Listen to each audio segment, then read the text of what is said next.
Hey everybody, coming to you again with another word this week. And this week the word is election. I've had a number of people recently ask me, so what do you think about the upcoming election? Next week, some are saying, is going to be the biggest election our world has ever seen. Which is funny because I hear that pretty much every election. This is the biggest election there's ever been. It's gonna be huge. What do you think? What are your thoughts? What are you gonna do? And here's what I tell people. I'm gonna vote. I'm gonna vote. I'm gonna be a part of the election because I think that's our duty. Here in the United States, we've been given the ability to go and vote. So go vote because I love election. Not necessarily though the election that's gonna happen on Tuesday. See, I believe in election. I believe that things happen where you're elected. Much like what we're about to do, we get to choose who the people are that we vote for. But I believe in election in a little bit of a different way. Election in the fact that there's a sovereign God who also has chosen. In fact, the election that I believe in, my favorite election is in Ephesians chapter 1. See, God says that he has chosen us from the beginning of time to do his good works for the glory of God. That if you believe in Jesus, you've been chosen, you've been elected, that you have a purpose and a reason and a meaning in this life to do great things.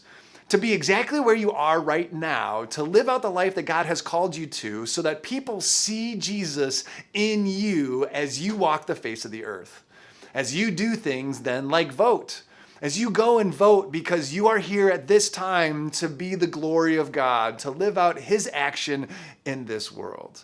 But I also believe that after next Tuesday, election still is a thing. And that the leader that is chosen on that day was chosen not by us, but by God.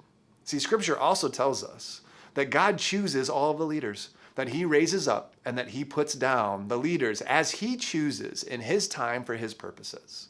And so we've been chosen, we've been elected by God to be here at this time for this purpose. So live it out really, really well. But know that no matter what happens on Tuesday, that as you go and vote, if the vote doesn't go your way, that the leader that is elected wasn't necessarily chosen by us per se, but from the very beginning of time was chosen by God for his purposes to do his will.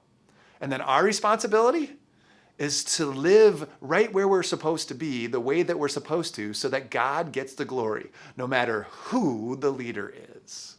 And that's why we've been chosen, because we have a purpose to show the world Jesus through our actions. No matter who's in charge, no matter what government it is, no matter what type of government it is, whether you're listening to this in the United States or you're listening to this in a place where there is a dictator, whether you're listening to this in a communist country, God has put us right where we're supposed to be, chosen us, elected us from the very beginning of time, so that through us, the world would see him. And so after next Tuesday, no matter what happens, let's live that way. Let's continue to live as if we've been chosen, because we have been, by God. So the world will see him through us as we glorify him in all that we do. So get excited about election in multiple different ways. And then live out the plan God has for you and see what happens. I bet he does big things. Have a great week.